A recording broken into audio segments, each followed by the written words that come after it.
Hi everyone and welcome to my channel. Today I'm going to be talking about the most important things that I have learned during recovery. All of these things I've learned from professionals, so I'm not just like making this stuff up. I'm not just like trying to make you feel better. Like this stuff, like it's true. And then I'm also going to be talking about some personal things that I've learned to help me personally, and hopefully that will help you as well. So please stick till the end, and I'm not just saying that just because I want you to watch the whole video. I'm saying that because a lot of these things really help me, and I just want you guys to know them too.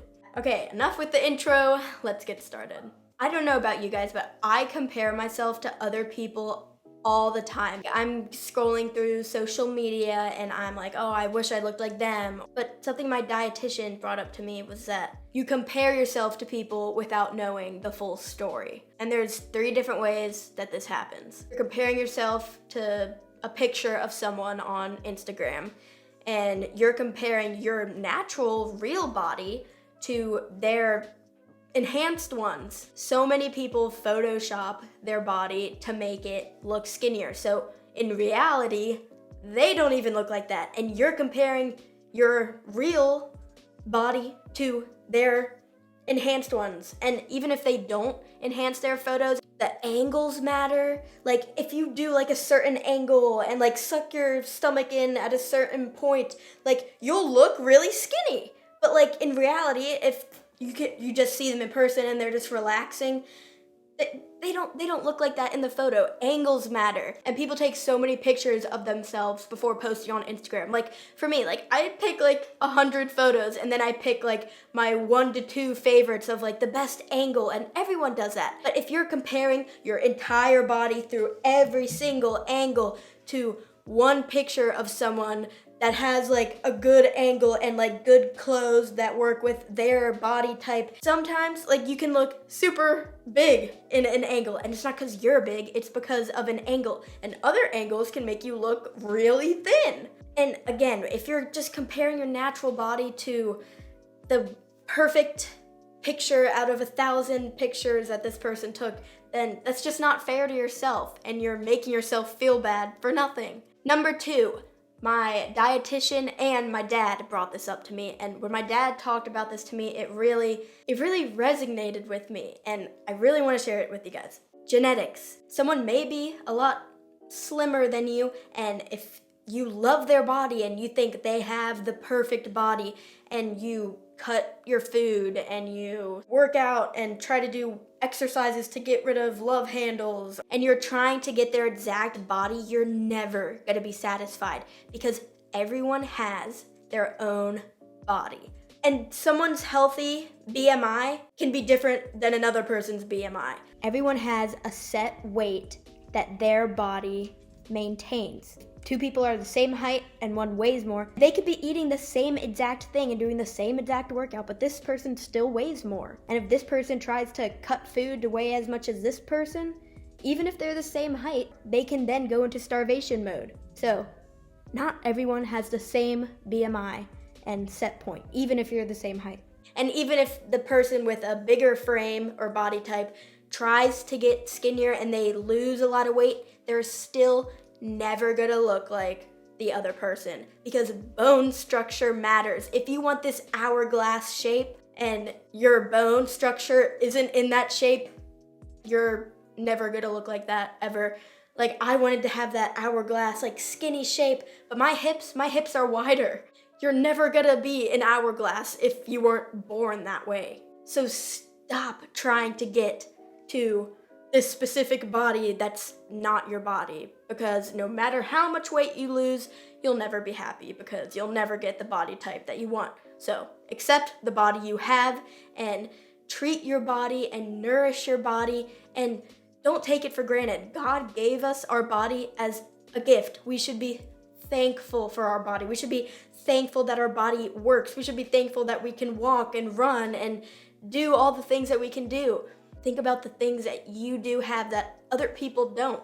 The 3rd thing is that you're comparing yourself to someone that also has an eating disorder. I'm not gonna say who they are, but 2 influencers I would always compare myself to. I'm like, it looks like they used to have the same kind of body that I do, but now they're like so skinny, and I want to look like that, so I'm gonna stop eating and I'm gonna work out extra. But in reality, those two influencers came out and they said that they have an eating disorder and they say that they struggle with this. So if you're comparing yourself to someone that has an eating disorder, you know what they're doing is not healthy. Just because they are skinny doesn't mean that they're healthy. So let me sum up the first topic is comparison. 1, you're comparing your natural body to their enhanced ones. 2, you're comparing your body to someone with a different body type, someone with different genetics, and your body will never look like theirs, so stop striving for their body. And number 3, you're comparing yourself to someone that is also sick and has an eating disorder. So that sums up in the first thing that tends to help me. Okay, now that you guys know all of that, let's get into the second thing that really helps me. I know a lot of people, they follow people just because they're like, this is the body I want to have. This person, I want to have this body and I'm striving for this body. And if I see this person pop up on my page, then it'll motivate me more to get that body. But we already talked about this. You can't get somebody else's body because it's genetics. You can't change your genes. So unfollow those people and follow body positive people. I recently started following a bunch of body positive people. They are so positive and just like they're real. They show like the fake angles and you're like, oh, like I wish I looked like that. And then the next slide they show what they actually look like. And that does really, really help me. So I really recommend following a bunch of body positive people and just unfollow the people that make you feel bad and that you compare yourself to. Number 3 is work on perfectionism. This is not with every case. Some people develop an eating disorder because of other reasons, obviously. But for me personally, I have it because I'm a perfectionist with everything I do in life. And it's not a good thing. Like every single day, everything has to be perfect and it takes me so much more time out of my day. And so since I'm a perfectionist in my everyday life, I started to become a perfectionist about my body. And I looked at my stomach and I'm like, oh, there's a little bump in my stomach. I feel like having a bump in your stomach is normal. I mean, your organs have to go somewhere. So like, just remember that. But if you're a perfectionist in everything you do, then you're probably a perfectionist with your eating, with how you look. I get so obsessed with the little things that I don't like, I totally forget all the things that I do like. So writing in my journal the things that I love about myself do really help because I can appreciate, after lifting weights, I have so much more confidence. Like, I like my arms. Like, I feel like I've gotten a lot stronger. And I like my hair. I like my hair color. I like my eye color. And I don't focus on any of that. I focus on this one little area in my stomach that I'm upset about, and that's all I think about all day long. If you can help fix your perfectionism in everyday life, then it will help you when you're trying to have a perfect body. So for me, for example, when I make my bed in the morning, it has to be perfect. And when I film a TikTok, it has to be perfect. But I've been working on making my bed. You know what? I'm gonna make my bed real quick. Just put the pillows on. It doesn't have to line up perfectly. And when I film a TikTok, I'm like, you know what? That wasn't perfect, but who cares? It's a TikTok. You need to work on perfectionism if you do have it, because it will then start to help with your perfectionism when you look in the mirror. Number 4, make a mental health and recovery journal. Okay, this video is already really long, so I'm gonna save this whole mental health journal for next week's video. And I'm gonna go through and read to you guys my personal journal and share with you guys the things in my journal and the journal prompts that help me personally. And that is a full video of itself, and I'm gonna dive much deeper into that than I did in this video. So I'm just gonna save that for another video, so stay tuned. Number 5, work out because you want to, not need to. Working out is also a big part of eating disorders. So differentiate when you want to work out and you want to better yourself and you want to get stronger, or you want to go on a run because it makes you feel good and accomplished, versus when you have to go on a run, because if you don't, then you'll get fat.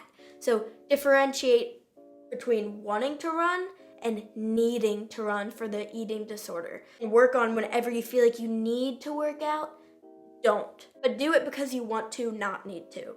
Also, honor your hunger. It is so important to eat when you're hungry. Because if you restrict and you feel like, oh, I ate too much this meal, so I'm gonna skip next meal, you know what's gonna happen? You're just gonna get hungrier and then end up eating a lot more, and then you're gonna feel guilty, and then you're gonna feel like you should restrict your next meal, and then when you restrict the next meal, then your body's gonna get even more hungry, and then you're gonna binge, and then you're gonna restrict, and then binge, and then restrict, and then you get caught in the binge and restrict cycle. And if you feel like, oh, I ate too much, but I'm still hungry, you probably didn't eat too much. Your idea of too much is probably not right. Because I used to think all the time, oh my gosh, I ate too much. But in reality, I didn't eat enough. Number 6 are some things that helped me. Remember, looks only last so long. Number 2, do you want someone to love you or your body? Some people develop eating disorders because they feel like, oh, no one's ever gonna love me because I'm not skinny enough and blah, blah, blah. But do you want someone to love you just because you're skinny? Like, if you find your soulmate, you would want them to love you no matter what, even if you are 500 pounds. Like, you want someone to love you for you. Number 3, ask yourself, will you regret all the time you spent crying over your body, worrying about having to count every single calorie, skipping meals and making yourself miserable, and changing your plans because you didn't exercise yet? Will you regret it one day? Will you regret it when you're on your deathbed? I know that's very morbid, but think about it. When you're on your deathbed with your kids or with the people you love, you're gonna be like, why was I not spending time with the people I love, and why was I pushing them away, and why was I so worried about myself and what my body looks like? Or if someone that you love dies, you're gonna think to yourself like, why wasn't I spending more time with them, and why wasn't I helping them more, and why was I pushing them away? And it'll really make you think. So if you can think about that now, then maybe it'll help you in the future so you don't get to that point where you regret it. Number 4, remember, my dietitian talked to me about this. Eating one bad meal or having one day where you feel like you ate too much, that's not gonna change what your body looks like overnight. I mean, hey, yeah, you might get bloated, and the next day you might think, oh my gosh, I got fat. But no, you're bloated because you probably are retaining a lot of water because you ate a lot of salt. But your body can't change that much in one day. So if you feel like, oh my gosh, if I eat this dessert, I'm gonna get fat, you can't. That's not how it works. Your body will break the food down and it'll pass. Like, eating one thing is not gonna just make you fat. Remember that. Okay, the next thing that really tended to help me was to realize that body dysmorphia is real.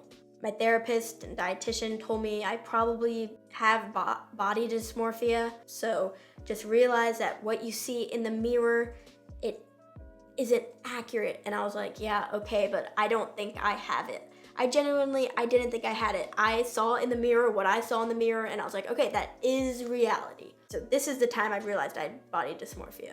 And this was when I was at my lowest weight and I was unhealthy. But so I filmed a video and I hated it. I was like, oh my gosh, I look so fat. Like I cannot post this video. It's embarrassing.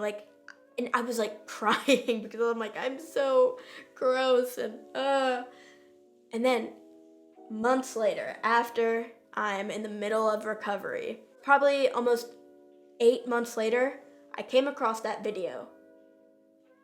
And I was shocked.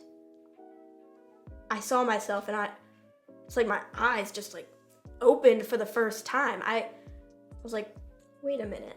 That was the video that I did not want to post because I thought I was disgusting and huge, but I was looking at myself and I was like, I was so small and like frail. Like my arms got very small. My eyes just opened and I realized at that moment, I thought I was huge. And I was crying and restricting because I thought I was huge. But now looking back that I'm in a healthier spot, I realized that that was not accurate.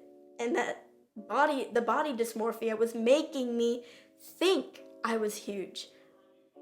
But in reality, I wasn't. So realize that that may be happening to you too. The last thing that helps me more than anything, honestly, more than anything, is connecting and grow your relationship with God.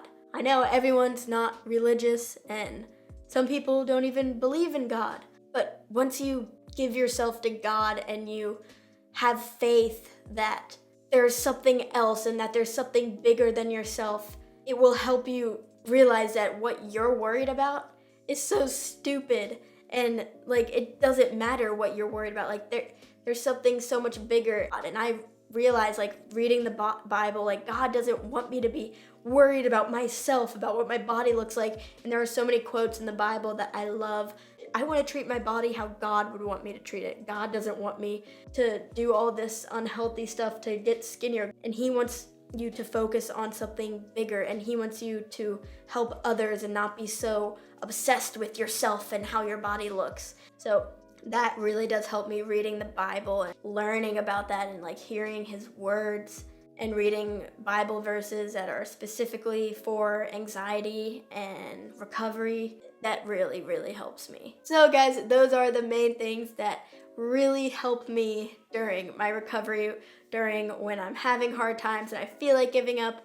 When I come back to these things and I remember these things, then it really helps me. So I hope me sharing them with you today helps you guys as well. If you made it to the end, then you are my best friend. Comment down below BFF so I know that you watched the whole thing, and I'll know you're my BFF.